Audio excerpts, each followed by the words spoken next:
విభాగిని వ్యోమవద్వ్యాప్తదేహాయ దక్షిణామూర్తయే నమః. వసుదేవసుతం దేవం కంసచాణూరమర్దనం దేవకీ పరమానందం కృష్ణం వందే జగద్గురుం. శ్రీకృష్ణ పరబ్రహ్మణే నమః. శ్రీభగవానువాచ మయ్యాసక్తమనః పార్థ యోగం యుంజన్నమదాశ్రయః అసంశయం సమగ్రం మాం యథా జ్ఞాస్యసి తత్శృణు. జ్ఞానం తేహం సవిజ్ఞానం ఇదం వక్ష్యామ్యశేషతః యజ్ఞాత్వా నేహ భూయోన్యత్ జ్ఞాతవ్యమవశిష్యతే. మనుష్యాణాం సహస్రేషు కశ్చిద్యతతి సిద్ధయే యతతానమపి సిద్ధానాం కశ్చిన్మాం వేత్తి తత్వతః. భూమిరాపో నలో వాయుః ఖమ్మనో బుద్ధిరేవ చ అహంకార ఇతీయం మే భిన్నా ప్రకృతిరష్టదా. భూమిరాపో నలో వాయుః ఖమ్మనో బుద్ధిరేవ చ అహంకార ఇతీయం మే భిన్నా ప్రకృతిరష్టదా. అది నిన్న 3వ శ్లోకం అయింది. భగవద్గీతలో 7వ అధ్యాయంలో 3వ శ్లోకం అయింది. ఎవరెవరు జ్ఞానానికి ప్రయత్నిస్తూ ఉంటారో వారందరికీ కూడా జ్ఞానం అనేది లభించడం చాలా కష్టము. జ్ఞానంలో ప్రయత్నం చేసేవాళ్ళందరికీ కూడా జ్ఞానాన్ని పొందడం అనేది చాలా కష్టము. జ్ఞానానికి ప్రయత్నించేవారే చాలా తక్కువ. అసలు జ్ఞానానికి ప్రయత్నించే వాళ్ళే చాలా తక్కువ. ఇటువంటి మనుషుల్లో కోటికొక్కడైనా ప్రయత్నించాడో లేదో కానీ ఆ ప్రయత్నించే వారికి అంతా జ్ఞానం దొరుకుతుందా అంటే అది ప్రశ్నార్థకమే. అలా ప్రయత్నించే వాళ్ళందరికీ కూడా జ్ఞానము అంటే ప్రక్రియ. ఇక్కడ ప్రక్రియ అధ్యారోప అపవాద ప్రక్రియమే జ్ఞానం. అలాంటి జ్ఞానము పక్కగా వేదాంతం చెప్పిన వాళ్ళందరూ జ్ఞానులు కాదు. ఆత్మ అవినాశి, అవ్యయం, మార్పు చెందనిది, అదే నువ్వయ్యి ఉన్నావు అని అవుట్లుక్ అంతా చెప్పేస్తే వాడు జ్ఞానం ఉందని అనుకుంటాం. ఎందుకంటే మాకు అసలు జ్ఞానం లేదు కాబట్టి. కానీ జ్ఞానం ఉంది అని అనుకున్నవాడు కూడా అవుట్లుక్కే తెలుసు కానీ ప్రక్రియ ద్వారా నిషేధ రూపకంగా జగత్తును తీయడము, స్వరూపంగా మిగలడము అనే అధ్యారోప ప్రక్రియతో కూడుకున్న జ్ఞానము ఇలా కోటాను కోట్లు ప్రయత్నించే వాళ్ళలో ఇలా ప్రయత్నించేవారందరికీ కూడా ఈ ప్రక్రియతో కూడుకున్న జ్ఞానం దొరుకుతుందా అనేది ప్రశ్న. ఆత్మ విషయమై శ్రవణం చేయడానికి అనేకులు ఉంటారు. కానీ అనేకులు ఉన్నప్పటికీ వాళ్ళకి పుణ్యం లేదు. ఎంతమంది ఉన్నప్పటికీ ఆత్మజ్ఞానం తెలుసుకోవడానికి ఎంతమంది ఉన్నప్పటికీ వారికి విసుగు వస్తుంది. నెల, 2 నెలలు, 10 రోజులు పుణ్యం లేదు. ఎందుకంటే ఆ ఆత్మజ్ఞానం చాలా కష్టం. ఎంతో పుణ్యం ఉంటే కానీ ఈ జ్ఞానం ఇయ్యదు, మక్కువ రాదు. అందువల్ల ఇక్కడ శ్రవణం చేయువారి యందు కూడా చాలామంది ఈ ఆత్మని తెలియకుండా ఉంటారు. శ్రవణం చేసినా అది ఒక పుణ్యకార్యంలా శ్రవణం చేస్తారే కానీ చాలామంది ఈ ఆత్మ గురించి తెలియకుండా ఉంటారు. ఆత్మ అంటే అల్లావుద్దీన్ అద్భుత దీపంగానే ఉంటారు తప్ప ఆత్మ అంటే స్వరూపం అనే విషయం ఎంతమందికి తెలుసు? వేదాంతం విన్న వాళ్ళకి ఆత్మ అంటే స్వరూపము, స్వరూపం అంటే తానే అని చక్కగా విడదీసుకుని తెలుసుకున్న వాళ్ళు ఎంతమంది ఉంటారు? అసలు ఆత్మ అంటే అది ఒక ప్రత్యేగాత్మ, బ్రహ్మం అంటే వేరుగా ఉంటుంది. అది అనుసంధానం చేసుకోవడమే హజార లక్షణం. ఇందులో ఉన్న కించజ్ఞత్వాన్ని, బ్రహ్మంలో ఉన్న ఆ యొక్క ఈశ్వరుడిలో ఉన్న సర్వజ్ఞత్వాన్ని చేస్తే చైతన్యం ఒకటే అని ఆత్మ అంటేనే వాళ్ళకి సరైన అవగాహన లేదు. ఇలాంటి వాళ్ళు చాలామంది ఉంటారు. అందువల్ల ఈ ఆత్మను తెలియకుండా ఉంటారు కాబట్టే శృతి కూడా జ్ఞానానికి ఎక్కువ విలువిచ్చి పొగుడుతూ ఉంటుంది. ఇది చాలా దుర్లభం, చాలా కష్టం అని, ఈ జ్ఞానం తెలుసుకుంటే మోక్షమే. ఇలాంటి జ్ఞానం అందరికీ కూడా అబ్బదు.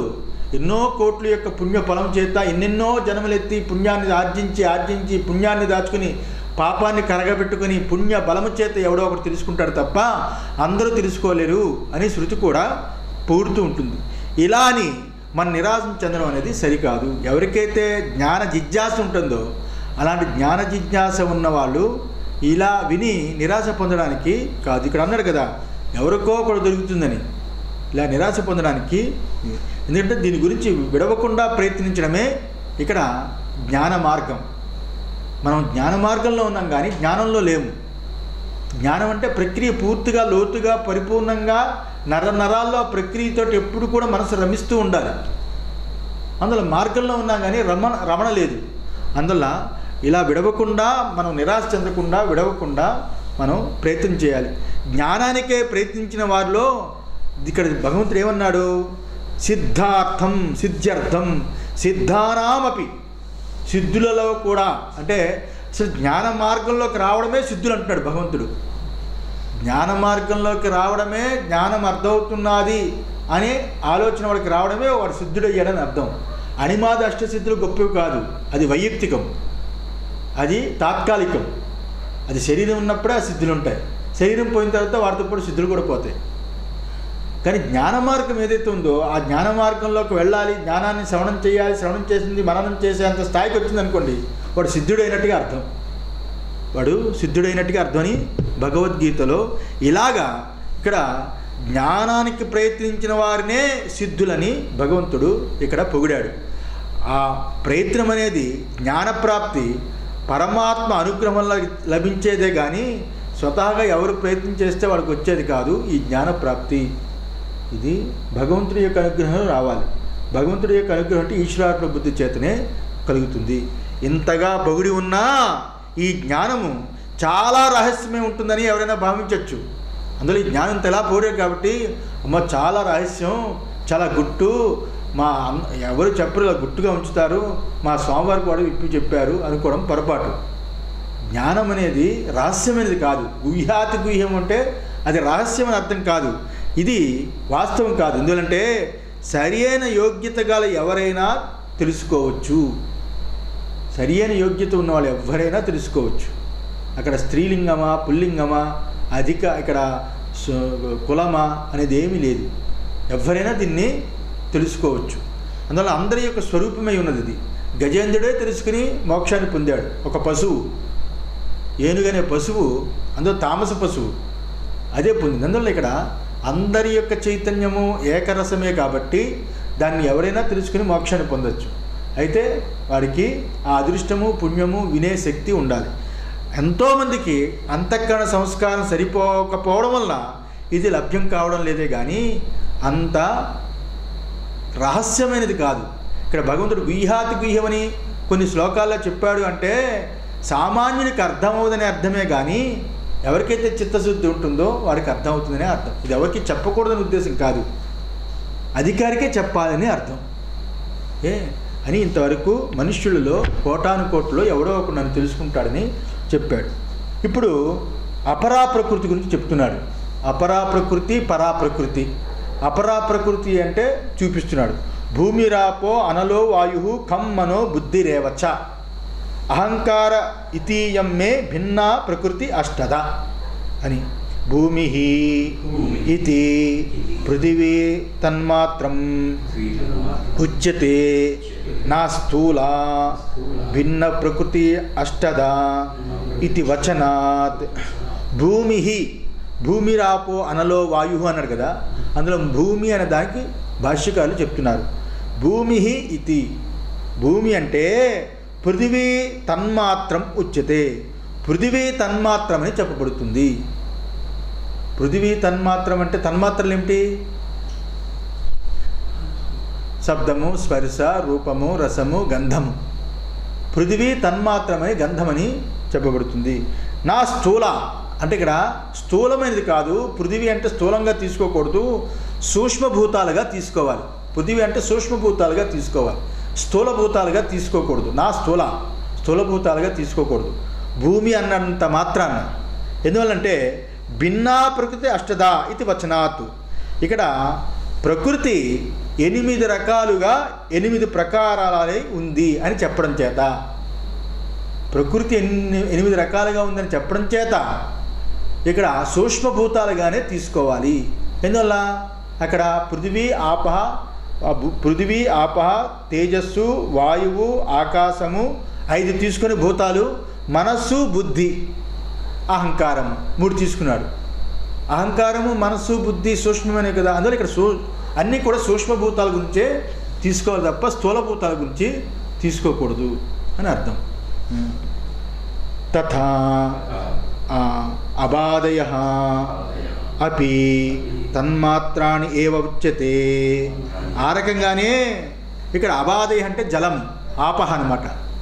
ఈ జలాదులు ఇవన్నీ కూడా ఇక్కడ జలము వాయువు అగ్ని ఏవైతే చెప్పాడో ఆకాశము ఇవన్నీ కూడా తన్మాత్రానికి ఏవొచ్చితే, తన్మాత్రనే ఇక్కడ చెప్పింది అని. ఆపహ అనలో వాయు ఖం మనః ఇది మనసః కారణం అహంకారో గృహ్యతే. ఆపహ అంటే జలము నీరు, అప్పు అంటే నీరు. అనల అంటే తేజస్సు అగ్ని, వాయువు అంటే గాలి, ఖం అంటే ఆకాశం, మన అంటే మన ఇది మనసః. ఇక్కడ మనస్సు అంటే ఏమిటి? ఇక్కడ మనస్సు అంటే ఏమిటి? మనస్సుకి కారణమైన అహంకారము గృహ్యతే, గ్రహించాలి. మనస్సుకి కారణము అహంకారం, అహంకారము కారణమై ఉన్నది, మనస్సు కార్యమై ఉన్నది అని. బుద్ధి ఇది అహంకార కారణం మహాతత్వం. బుద్ధి అనడం చేత అహంకారానికి కారణమై మహాతత్వాన్ని గ్రహించాలి. ఇక్కడ అహంకారాన్ని చెప్పాడు కదా, అది మహాతత్వంగా గ్రహించాలి, మనసుని అహంకారంగా గ్రహించాలి. అర్థమైందా? మనసుని అహంకారంగా గ్రహించాలి. అహంకార ఇది అవిద్యా సంయుక్తం అవ్యయం. అహంకారం అనడం చేత అది అవిద్యా సంయుక్తమైగు అవ్యక్తమని, అవిద్యతో కూడినది అని అర్థం. సంయుక్తం అంటే అవిద్యతో కూడిన అవ్యక్తము, అవిద్యతో కూడిన అవ్యక్తంగా తీసుకోవాలి. ఇక్కడ ఏది అహంకారం అనేది, అహంకారం అనేది ఆ రకంగా తీసుకోవాలి. ఇక్కడ పృథివీ అప్పు తేజస్సు వాయువు ఆకాశము ఈయన 5 కూడా సూక్ష్మ రూపాలుగా తీసుకోవాలి. సూక్ష్మభూతాలు, మహాభూతాలు సూక్ష్మభూతాలు స్థూలభూతాలు. ఇక్కడ ఈ యొక్క శ్లోకంలో సూక్ష్మభూతాలు చెప్పాడని అనుకోవాలి. ఇందువల్ల ఇదంతా చెప్తుంది అపరాప్రకృతి. పరాప్రకృతి చెప్పబోతాడు, అది స్థూలభూతాలు. ఇక్కడ అపరాప్రకృతి చెప్తున్నాడు. అందులో ఈ 5 కూడా సూక్ష్మభూతాలుగానే తీసుకోవాలి. అంటే వాటి తన్మాత్రలు మరియు మనస్సు, మనస్సుకు కారణమైన అహంకారము. తన్మాత్రలు 5, మనస్సు 6, మనస్సుకి కారణమైన అహంకారము తీసుకోవాలి. ఎన్నయ్యే? 7 అయ్యే. అలాగే బుద్ధి, బుద్ధి అంటే ఇక్కడ అహంకార కారణమైన మహాతత్వంగా తీసుకోవాలి అంటున్నాడు. అహంకార కారణంగా మహాతత్వాన్ని తీసుకోవాలి. అహంకారం అంటే అవిద్యతో కూడిన అవ్యక్తము.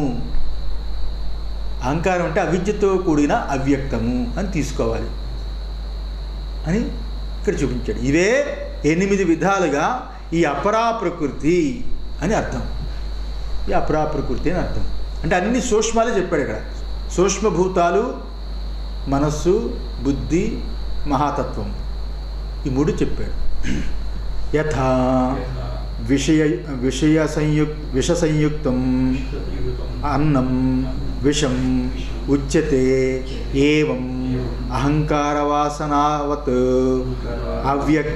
అవ్యక్తం మూలకారణం అహంకార ఇతి ఉచ్యతే ప్రవర్తకత్వాత్ అహంకారస్య. ఒక ఉదాహరణ చెప్తున్నారు శంకరాచార్యులు. యథా ఏ రకంగా అంటే విష సంయుక్తం అన్నం విషమేవా ఉచ్యతే. విషం కలిపిన అన్నము, సంయుక్తం అంటే కూడిన, విషం కలిపిన అన్నము విషమే అంటాం కానీ విషమన్నము అని అన్నము అని చెప్పము.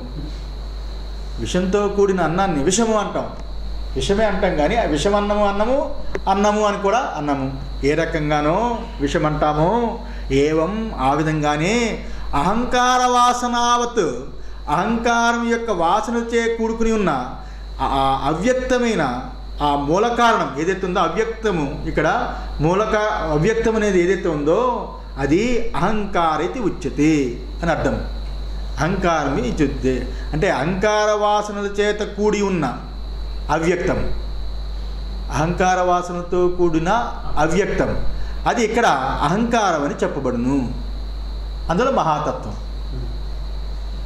ఎందువల్ల విషముతో కూడుకున్న అన్నము విషమని ఎలా అంటామో అలాగే అహంకార వాసనతో కూడుకున్నది కాబట్టి ఇది మహాతత్వము అని చెప్పబడింది.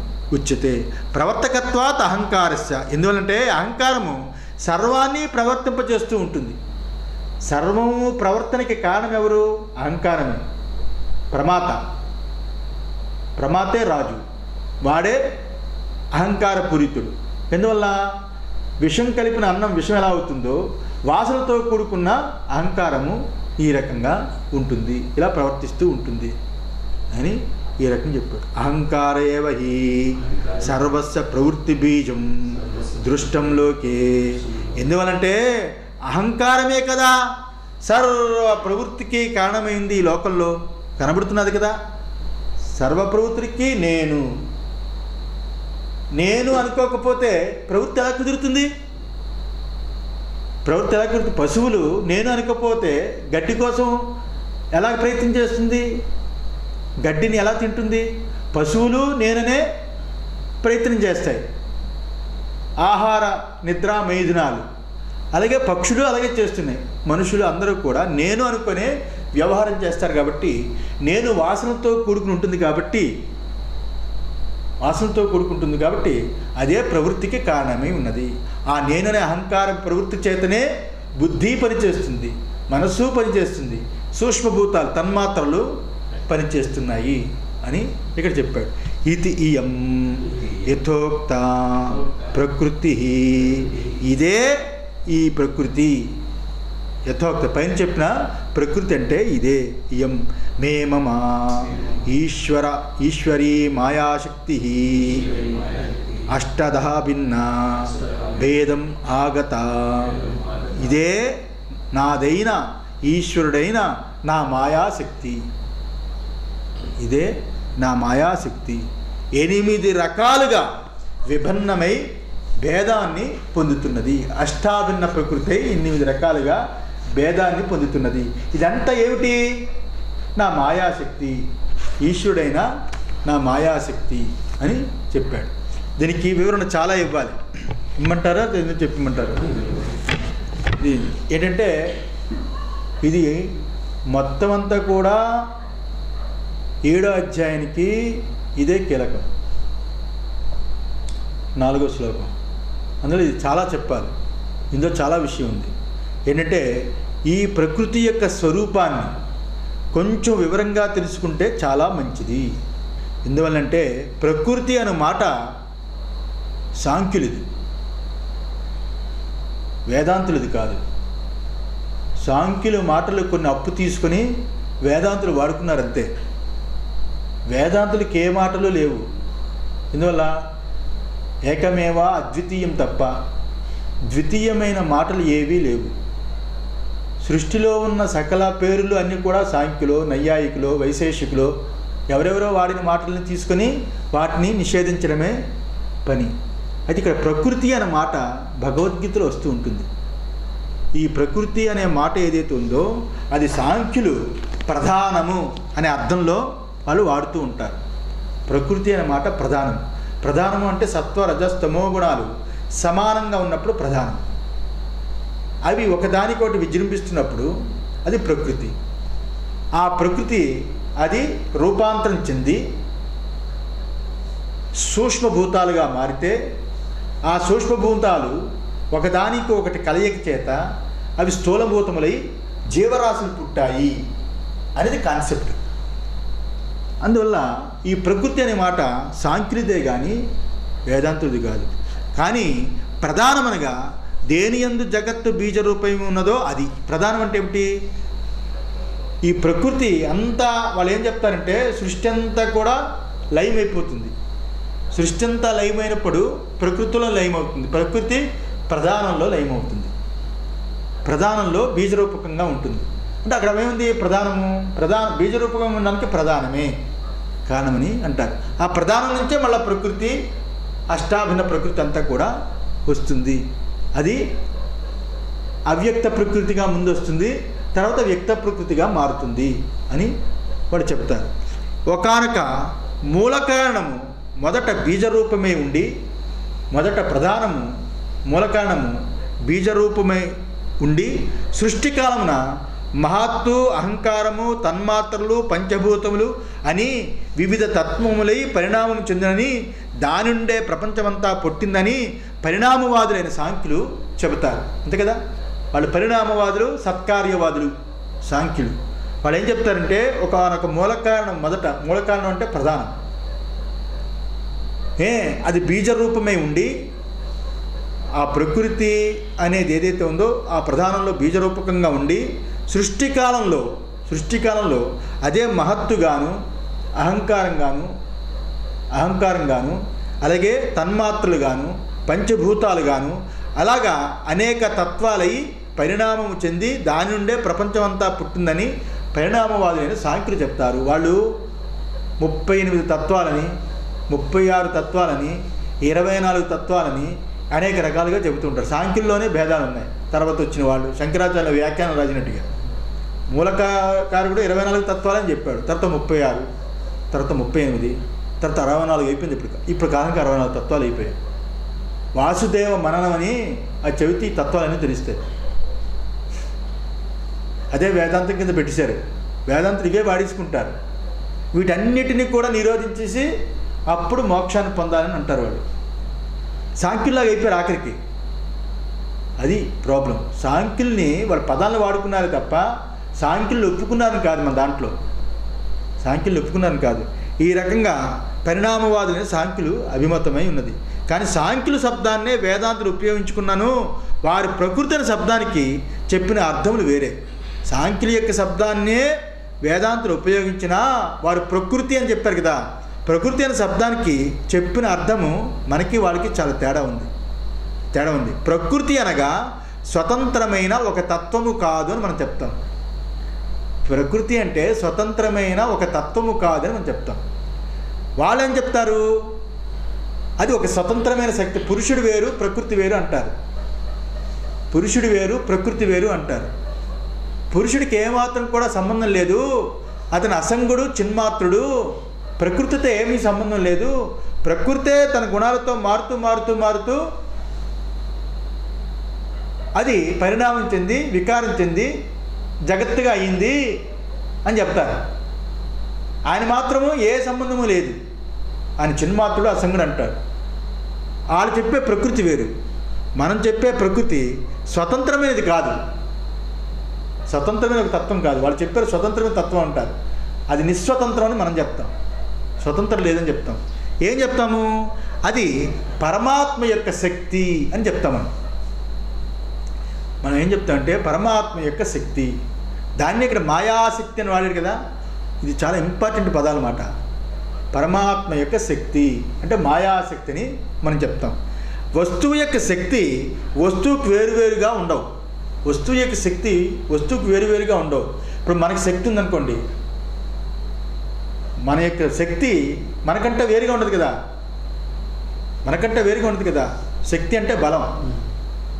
శక్తిని వదిలి పురుషుడు ఉండడు. పురుషుడిని ఆశ్రయించే శక్తి ఉంటుంది. శక్తి వేరు, పురుషుడు వేరు ఉండరు.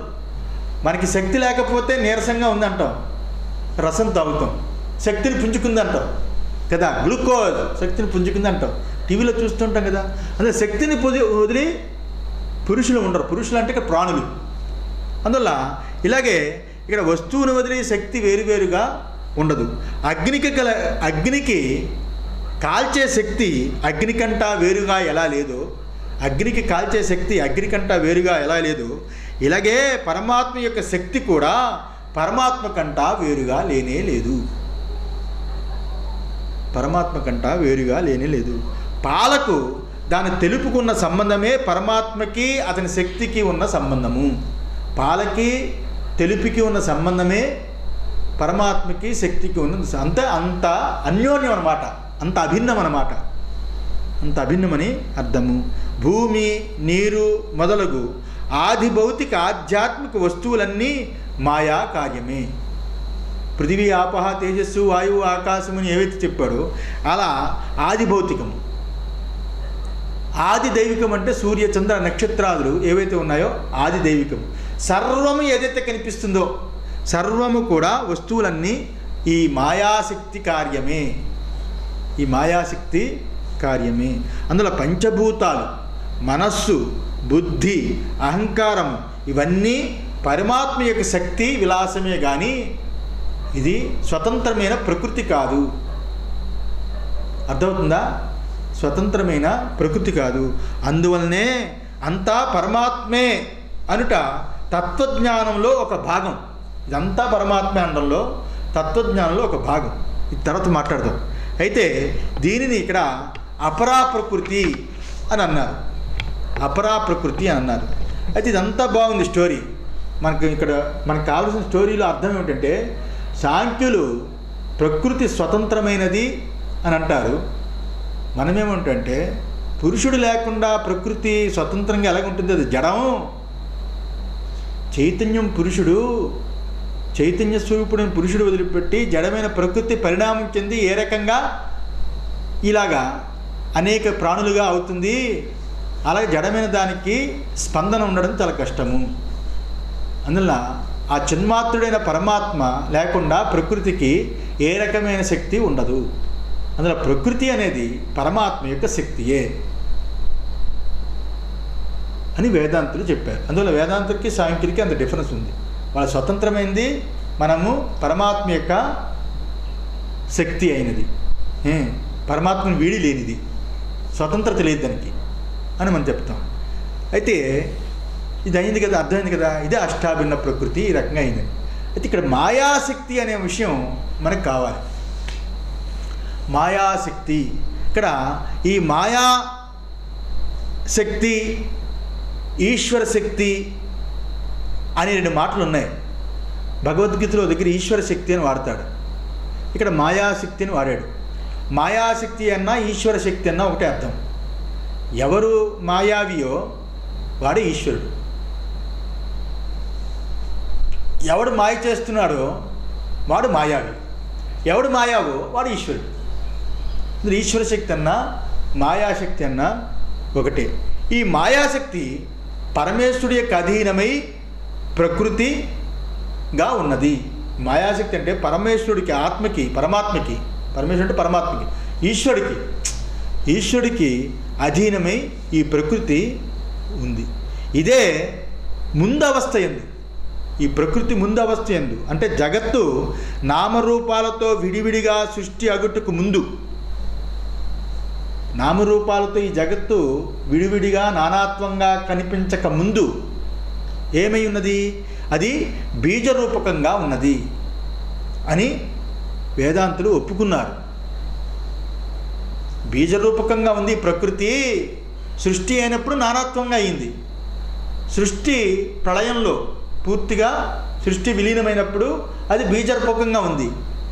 చెప్తాం కదా, సుషుప్తిలో బీజరూపకంగా ఉంది, అదే మెలకువలో మళ్ళా కంటిన్యూ అవుతుందని అవిద్యా దృష్టితో చెప్తాం కదా, మెలకువ దృష్టితో. అలాగే ఇక్కడ బీజరూపకంగా ఉంటుంది ప్రకృతి అంతా ప్రళయంలో, మళ్ళీ అదే వ్యక్తం అవుతూ ఉంటుంది. అందులో ఇది బీజరూపకంగా ఉంటుంది అని వేదాంతులు ఒప్పుకున్నారు. అయితే కపిల సిద్ధాంతం వాళ్ళు సాంఖ్యుల్లాగా స్వతంత్రమైన తత్వం అని వాళ్ళు ఒప్పుకోరు. సాంఖ్యుల్లాగా స్వతంత్రమైన తత్వం అని కపిలలు ఎవరైతే ఉన్నారో వాళ్ళు ఒప్పుకోరు. సరే, కపిల సాంఖ్యులు ఎవరంటే, సాంఖ్యులు అంటే కపిలులే కదా, కపిల మహర్షి కదా సాంఖ్యము. కపిల సాంఖ్యుల్లాగా స్వతంత్రమైన తత్వమని మనం ఒప్పుకోలేదు. మనం ఏం ఒప్పుకున్నాము? ఈశ్వర అధీనము, ఈశ్వర శక్తి, మాయాశక్తి, ఇది సృష్టి క్రమంలో నానాత్వంగా స్థూలంగా అవుతుంది, సృష్టి ప్రళయంలో బీజరూపకంగా అవుతుందని ఒప్పుకున్నాం. అంతేకాని దాని స్వతంత్రం ఇవ్వలేదు ప్రకృతికి, కపిల సాంఖ్యంలాగా. ఇది ఈ శక్తి అనేది లేకపోతే పరమేశ్వరుడికి జగత్తును సృష్టించువాడు అని మాటే కుదరదు. శక్తి అనేది లేకపోతే ఇక్కడ పరమేశ్వరుడికి, ఈశ్వరుడికి జగత్తును సృష్టించే, అక్కడ జగత్తుని సృష్టించేవాడు అనే మాటే కుదరదు. దీనివల్ల ఇబ్బంది ఏంటంటే జగత్తుని సృష్టించేవాడు మాటే కుదరదు. ఎందుకంటే శక్తిరహితమైన పరమేశ్వరుడితో మనకేం పని? శక్తిరహితమైన పరమేశ్వరుడితో మనకేం పని? సామాన్య జనుల దృష్టిలో ఆయన ప్రకృతిని సృష్టించాడు, ఆయన ప్రకృతిని అంతా ఆయన అధీనంలో ఉంది, ఆ సర్వ ప్రకృతి కూడా మళ్ళీ ప్రణయంలో ఆయనలో లీనమవుతుంది, మళ్ళీ ఆయనే ఈ ప్రకృతిని అంతటిని కూడా మళ్ళా వ్యక్తం చేస్తూ ఉంటాడు అన్నప్పుడు పరమేశ్వరుడితో మన పని.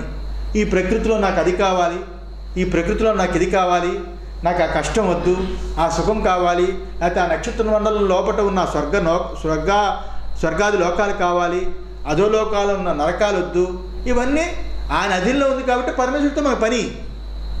ఆ పరమేశ్వరుడితో ఏ పని లేనప్పుడు, ఆయనకి ప్రకృతితో సంబంధం లేనప్పుడు ఆయనతో మనకేం పని? ఏం లేదు కదా. అందువల్ల శక్తిరహితమైన పరమేశ్వరుడికి ప్రవృత్తి సృష్టినిచ్చే యోచన ఏవైతే ఉన్నాయో అవి పొందడమే ఉండదు. పొందడమే ఉండనప్పుడు ఆ ఈశ్వరుడితో పనేముంది? అర్థమైందా? పని లేదు కదా. అందువల్ల ఇక్కడ ఒకటే లాజిక్, శక్తిని వీడి పురుషుడు ఉండడు, శక్తితో కూడుకునే పురుషుడు ఉంటాడు. ఎనర్జీ లేకుండా మ్యాటర్ ఉండదు, మ్యాటర్తో కూడుకునే ఎనర్జీ ఉంటుంది. ఎనర్జీ లేని మ్యాటరు జడం కదా. అది జడం కాబట్టి కొండలు, గుట్టలు, పుట్టలు ఏవైతే ఉన్నాయో అవి జడం కాబట్టి వాటిని చూసి ఆనందిస్తాము, కానీ వాటిని మనం వాటితో పనులు చేయించుకోలేము, వాటితో మనం పనులు చెయ్యం కదా. వాటిని ఉపయోగించుకుంటాం కానీ పనులు చేయించలేము, అవి జడం కాబట్టి. చేతనమైన ప్రాణులు మన్ని, కుక్కలు, నక్కలు, పశువులు, పక్షులు, వీటన్నిటి చేతనమైన ప్రాణులు. అచేతనమైన ప్రాణులు ఏమంటే పుట్టలు, గుట్టలు, కొండలు, చెట్లు అచేతనమైన ప్రాణులు. ఈ చేతన అచేతన విభజించినప్పుడు ఉదాహరణకి ఈ చేతనమైన ప్రాణుల్లో చైతన్యం లేకుండా ఆ ప్రాణులు ఉంటే చేతన ఎలా అవుతాయి కదా. అందువల్ల దీనికి ఇంకో చెప్పడం, అన్నిట్లోనే చైతన్యం ఉంది, చైతన్యాన్ని కాదు, స్థూలంగా చెప్తున్నా. చైతన్యం లేని ఇది లేదు. చైతన్యం లేకపోతే కొండ మీద చెట్లు ఎలా పుడతాయి? కొండ అంత పచ్చగా ఎలా కనిపిస్తుంది కదా. అందువల్ల అయితే సూక్ష్మమైన చేతనం దాంట్లో ఉంటుంది. చెట్టును నరికితే దానికి తెలియదు, దానికి నొప్పి అనిపించదు. అందులో కొమ్మను విరిచినా లేకపోతే పుష్పాన్ని కోసినా దానికి ఏ బాధ అనిపించదు కాబట్టి దాని పాపం మనకు అంటదు,